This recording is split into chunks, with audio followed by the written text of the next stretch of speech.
Hey fam, welcome back to the 10 Star. So we are back again with another video and आज हम कवर करने वाले हैं Haryana elections Kangana north Yes. Lands BJP in trouble and the video is from R one and only Akash भाई the देशभक्त।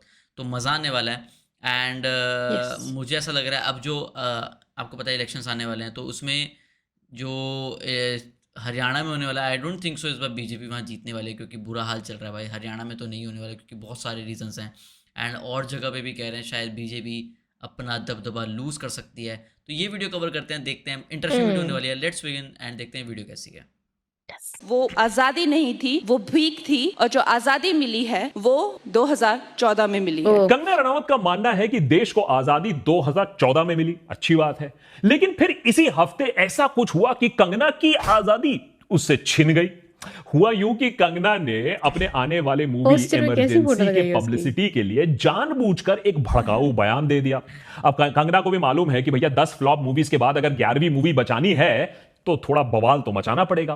कंगना ने कहा कि अगर सुप्रीम लीडर स्ट्रॉन्ग एक्शन नहीं लेते तो किसान आंदोलन का फाइनल आउटकम, फाइनल नतीजा वही होता जो बांग्लादेश में हुआ, अराजकता, सत्ता पलट, CIA का टेक ओवर। यहाँ पे जो फार्मर्स प्रोटेस्ट हुए वहां पे लाशें लटकी थी, वहां पे रेप हो रहे थे। कंगना का मानना है कि कुछ बाहरी ताकतें इंटरनल फोर्सेस के साथ हाथ मिलाकर षड्यंत्र रच रही हैं सुप्रीम लीडर के खिलाफ।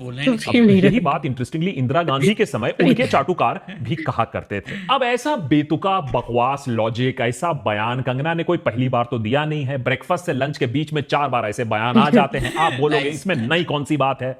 Editor play the bite. मैं खुद किसान हूँ। She was Bharat and all of that. I was like he should be tested for drug. जब राम कोविंद जी आए, पहले दलित राष्ट्रपति वो बने।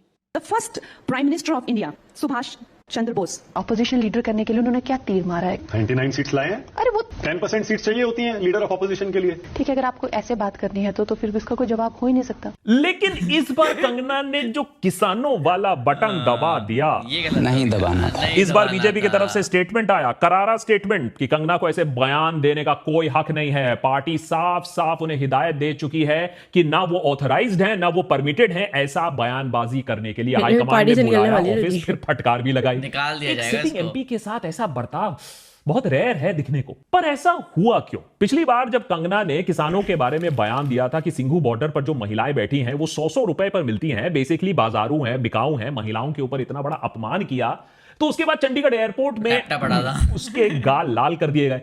अब बीजेपी को भी समझ में आ गया कि उसके गाल भी लाल कर देंगे हरियाणा के जाट भाई इलेक्शन में, अगर कंगना को चुप जल्दी नहीं करवा दिया गया। इनफैक्ट हरियाणा के फार्मर ग्रुप्स ने ऑलरेडी मांग करके रखी है कि कंगना अपने गटर बयान के लिए माफी मांगे। लेकिन कंगना तो ठहरी कंगना। पार्टी ऑर्डर के बावजूद भी बोल पड़ी कि बीजेपी कास्ट सेंसस के खिलाफ है। फिर पार्टी को टोकना पड़ा कि नहीं नहीं नहीं नहीं नहीं, नहीं ये हमारा स्टैंड नहीं है, हम तो मैटर को स्टडी कर रहे हैं। हरियाणा में कास्ट इशू को लेकर काफी खींचातानी चल रही है, लेकिन कंगना को तो अपनी मूवी प्रमोशन की पड़ी हुई थी, अपने कंट्रोवर्सी की पड़ी हुई थी।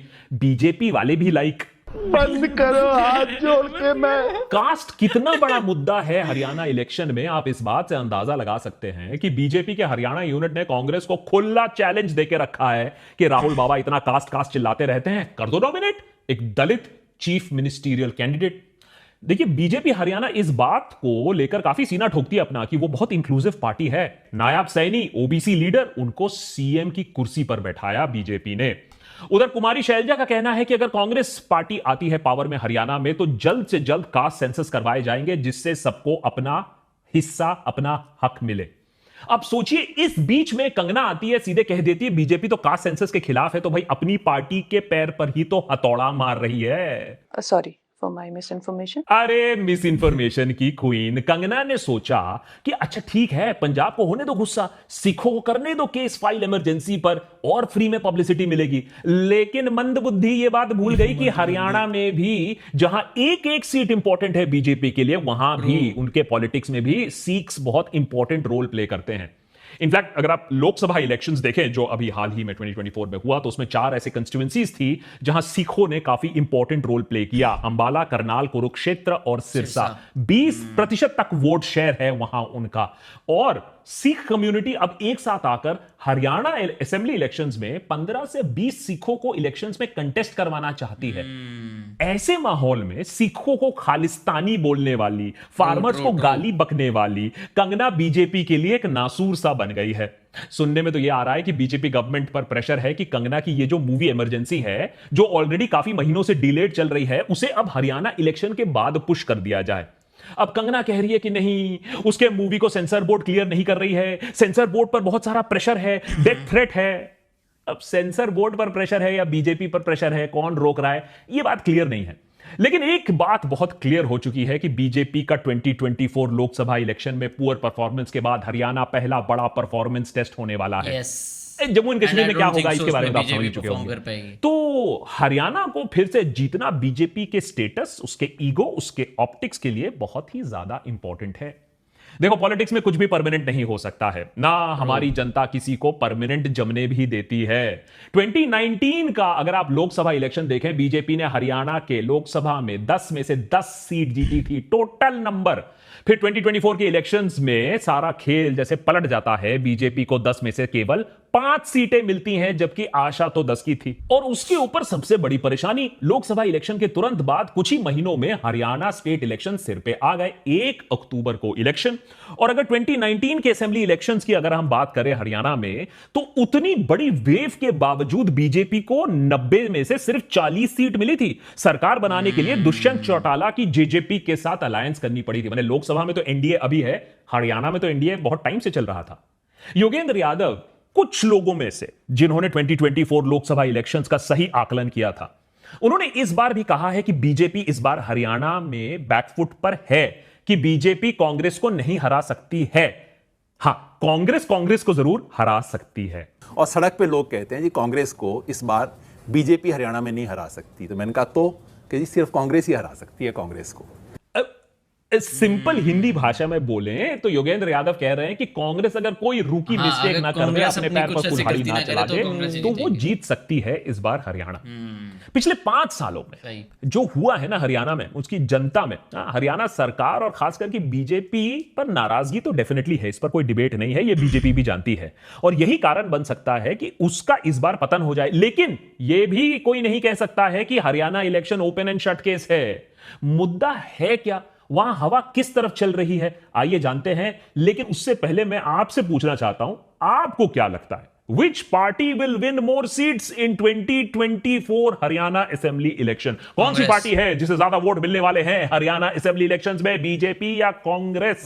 भाई देखिए, आप उत्तर सरल हां या ना में दे सकते हैं on Probo, India first opinion trading app. अगर स्ट्रॉन्ग ओपिनियन है, अगर पॉलिटिक्स के बारे में नॉलेज है, तो प्रोबो पे बताओ एंड विन। और गवर्नमेंट फॉर्मेशन ही नहीं, प्रोबो पर cricket, economy, weather, breaking news पर आप अपनी ओपिनियन शेयर कर सकते हो, अपना नॉलेज है उससे प्रॉफिट कर सकते हो। प्रोबो को 2 करोड़ से ज्यादा यूजर्स आज ट्रस्ट करते हैं और इसमें आप अपने नॉलेज और अपने कॉन्फिडेंस के हिसाब से ओपिनियन ट्रेडिंग कर सकते हैं, अपनी मनपसंद अमाउंट के हिसाब से, और उसके बाद अनलिमिटेड अमाउंट डिपॉजिट या विड्रॉ भी कर सकते हैं, वो भी आसान तरीके से यूपीआई, पेटीएम एप्स के जरिए भी।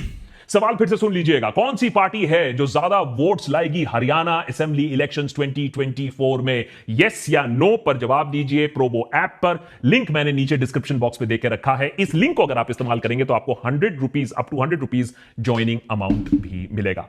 आइए अब देखते हैं मेन मुद्दे क्या हैं जो डिसाइड करेंगे 1 महीने बाद लोग कैसे वोट करने वाले हैं। 2022 में सुप्रीम लीडर ने किसानों को बोला था उनकी आय दुगनी करेंगे, पर वो मुश्किल लगा तो फिर 3 काले कानून ले आए। सोचा कि आमदनी आधी कर देते हैं, बाद में डबल कर देंगे, तो लोगों को लगेगा कि वाह आमदनी बढ़ गई है, और उद्योगपति जो दोस्त हैं वो भी खुश हो जाएंगे। किसान जो इस देश का पेट भरते हैं, उन पर 3 काले कानून आपने थोप दिए, उनसे बिना कुछ पूछे या डिस्कशन किए। किसानों सड़क पर उतरे, प्रोटेस्ट किया, महीनों संघर्ष किया, सैकड़ों किसानों की जानें गई, फिर ये काले कानून वापस लिए गए। फिर एक और किसान आंदोलन होता है। किसानों की मांग होती है कि उन्हें अपनी फसल का सही कीमत मिले। मांग थी एमएसपी का, और ये एक बेसिक हक बनता है किसानों का। अब ये कॉम्प्लिकेटेड मुद्दा है एमएसपी का, बहुत मिस इन्फॉर्मेशन भी है, हमने इस पर पूरा एक एपिसोड भी बना के रखा है कि क्यों, और बहुत डेवलप्ड कंट्रीज पर भी फार्मर सपोर्ट दिया जाता है। एमएसपी मुद्दा क्या है ये जानना बहुत जरूरी है, एपिसोड देख लीजिएगा। लेकिन सरकार ने कहा नहीं नहीं नहीं, हम एमएसपी आपको नहीं देंगे, सारे फसलों पर नहीं देंगे। इस आंदोलन के बीच हरियाणा के ex chief minister Manohar Lal Khattar ने भी ऐसा बयान दे दिया कि कंगना टाइप बयान दे दिया कि जो लोग प्रोटेस्ट कर रहे हैं वो सिरफिरे हैं, जितना वो प्रोटेस्ट करेंगे उतना लोग बीजेपी के साथ जुड़ेंगे। अच्छा। मनोहर लाल खट्टर ने यहां तक कह दिया कि जो प्रोटेस्ट कर रहे हैं वो ना किसान हैं ना सच्चे सिख हैं। सत्यानाश। ये वही मनोहर लाल खट्टर हैं जो बाय द वे स्टेज पर एक टाइम पर एल्विश यादव जैसे गटर छापों को लेकर हाथ पकड़कर ये ऐलान कर रहे थे कि हरियाणा सरकार उनके साथ है और जो बन पड़ेगा उनके लिए वो करेंगे, ऐसे इन्फ्लुएंसर्स के लिए। हुआ यूं कि एल्विश को जाना पड़ा जेल और खट्टर को खोनी पड़ी अपनी कुर्सी। उसकी जगह आए नायब सिंह सैनी और वो गए किसानों से मिलने, उनकी समस्याओं को समझने।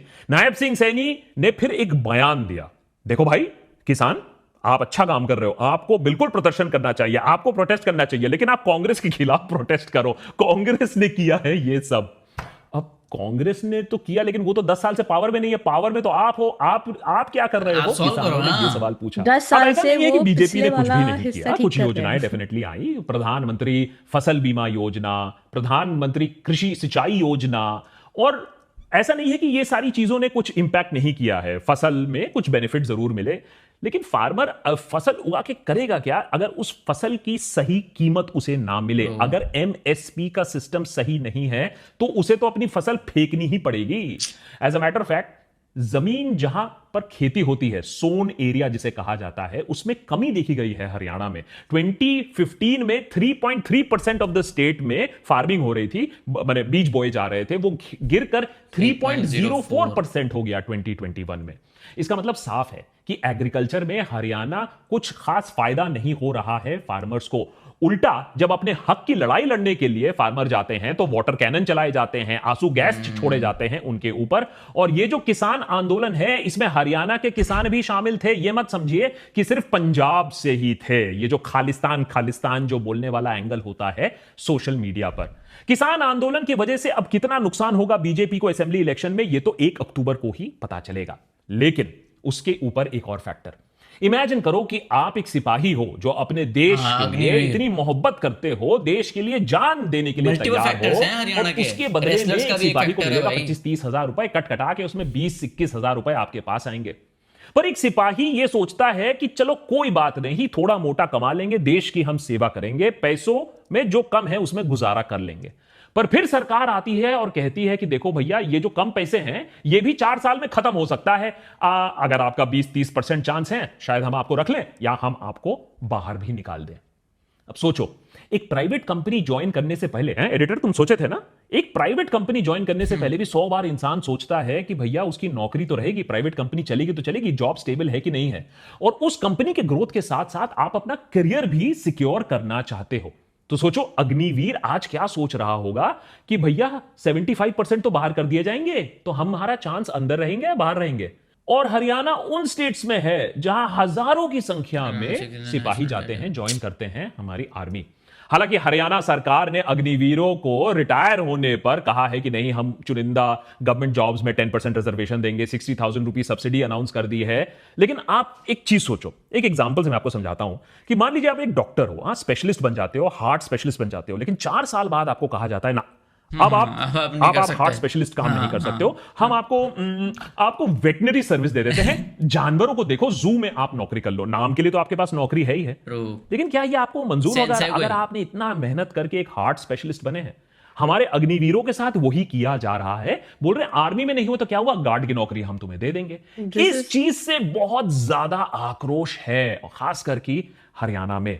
हरियाणा के युवाओं ने तो इस पर व्यंग भी बनाया है कि हमारे माननीय प्रधानमंत्री खुद तो चाहते हैं तीसरा टर्म अपने लिए, लेकिन वो चाहते हैं कि हम तो 4 साल बाद रिटायर कर जाएं।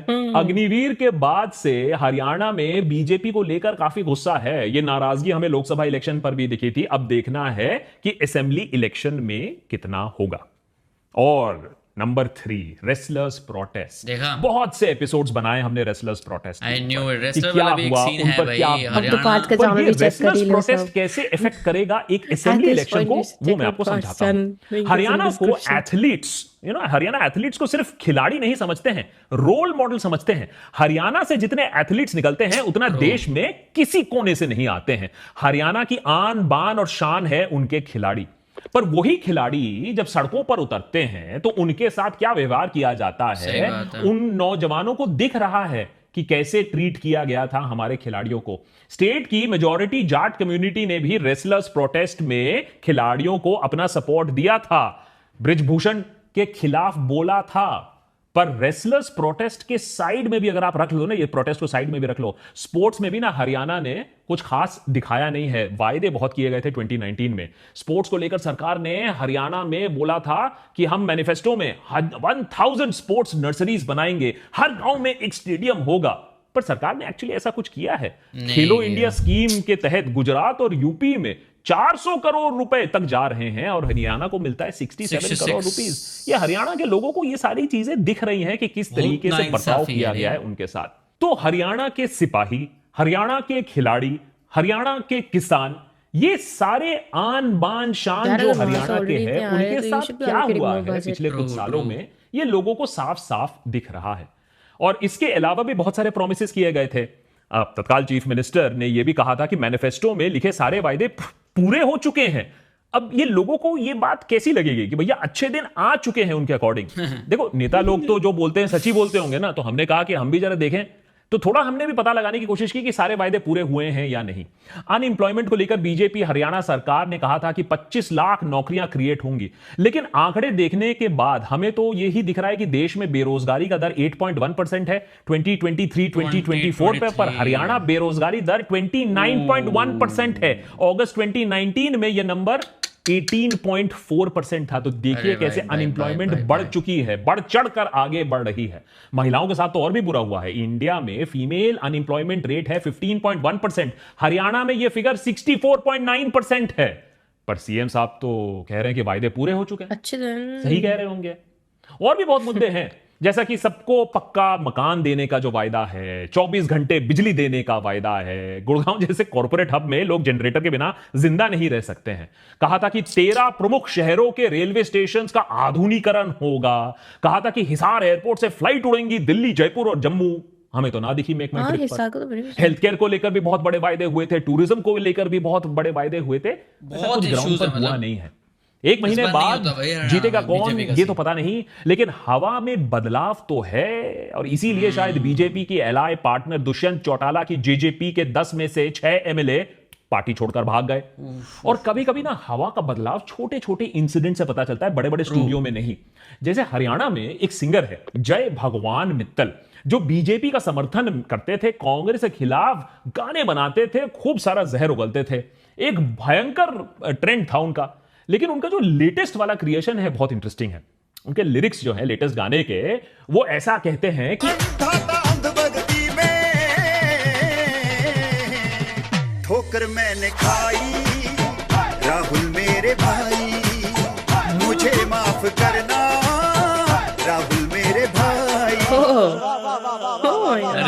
मतलब अब राहुल गांधी के लिए भी ऐसे गाने बनेंगे, ऐसा क्यों हो रहा है ये सोचना जरूर चाहिए। अभी ये सब देखकर तो लगता है कि सब शायद एक संकेत हो सकता है कि हवा का रुख शायद बदल रहा है। लेकिन जब तक इलेक्शन में आखिरी दिन तक आखिरी वोट डल नहीं जाता, तब तक आप नहीं जानते हो कि जनता किस तरफ सोच रही है। ये बार बार हम ये चीज देशभक्त पर बोलते आए हैं। उधर कांग्रेस भी अभी ओवर कॉन्फिडेंट तो नहीं है, अपने पास्ट मिस्टेक से काफी कुछ सीखा हुआ है। सुनने में आ रहा है कि कांग्रेस इस बार कह रही है कि नहीं नहीं, हम कम जाट कैंडिडेट्स फील्ड करेंगे, हम ज्यादा जो नॉन जाट फेसेस हैं उसे अकोमोडेट करेंगे। तो एक ब्रॉडर एक व्यू पॉइंट लेकर आ रहे हैं। और जो कैंडिडेट्स ने 2 बार इलेक्शन कंसेक्यूटिवली हारा है, उनको कंसिडर ही नहीं किया जाएगा। सिटिंग एमएलए के लिए भी ऑटोमेटिक नहीं है कि वो एलिजिबल हो जाएंगे। तो कहीं ना कहीं कांग्रेस की सबसे बड़ी जो कमजोरी थी कि या तो नेपोटिज्म हो या फेवरेटिज्म हो, परफॉर्मेंस एस्पिरेंट्स को ना आंखों बस नाम देखकर दे दो। इस बार वो कांग्रेस कह रही है कि मेरिट के बेसिस पर होगा, हाई That is कमांड कुछ actually a नहीं very good कहेगी, point. अगर जहां पूरा जहां political आपका system रिपोर्ट merit-based सही बनने निकलेगा लग गया ना, उन्हीं there will लोगों be के लिए some होगा। और जो significant इन changes. फाइटिंग है, जो हुड्डा वर्सेस शैलजा वाला जो एक एंगल है, उसे भी कंट्रोल करने की कोशिश हो रही है। पढ़े लिखे लोग हरियाणा में इलेक्शन से पहले बीजेपी इमरजेंसी मोड पर है, इस पर कोई डाउट नहीं है, और Emergency वो भाई, एड़ी movie चोटी भी का आ रही जोर है। लगाएगी, इस पर भी कोई डाउट नहीं है। लेकिन इसी के बीच में कंगना ने अपनी इमरजेंसी मूवी का प्रमोशन भी चालू कर दिया है। फ्री पब्लिसिटी के चक्कर में वो बीजेपी के लिए संकट बन चुका है। अब कंगना को तो काफी फ्री पब्लिसिटी मिल चुकी है, देखना यह है कि मूवी कैसे चलेगी। लेकिन बीजेपी की सिरदर्दी बड़ी है, इस पर भी कोई डाउट नहीं है। True. कंगना का मानना है कि 2014 में भारत को आजादी मिलेगी। उसी गटर लॉजिक से देखना यह है कि 1 अक्टूबर को हरियाणा को आजादी मिलेगी या वो सब चंगासी बोलकर बीजेपी के साथ ही रहेगी। आपको क्या लगता है? Which part? Okay, that was it and I think इस बार चेंजेस होने वाले हैं। जो 1 अक्टूबर को इलेक्शन होने हैं, उसमें BJP I Yeah. Don't think so इस बार थोड़ा सा मतलब सीन खराब ही चल रहा है। बाकी वीडियो बढ़िया थी एंड मल्टीपल रीजंस हैं जो हरियाणा की तरफ से हैं जो बीजेपी को हिला सकते हैं एंड आई बिलीव वो स्ट्रॉन्ग रीजंस हैं। बाकी लेट्स सी क्या होता है। बाकी वीडियो अच्छी थी, we enjoyed it and we hope आपको भी मेरे और पारिक सर मजा आया वीडियो हो, देखने में मजा आया। and to make sure you give us a thumbs up and subscribe to this channel if you haven't already, and you can follow us on Instagram, link is in description. And just remember one thing, you have to grind to shine. Take care. Take care, Bye bye. bye bye.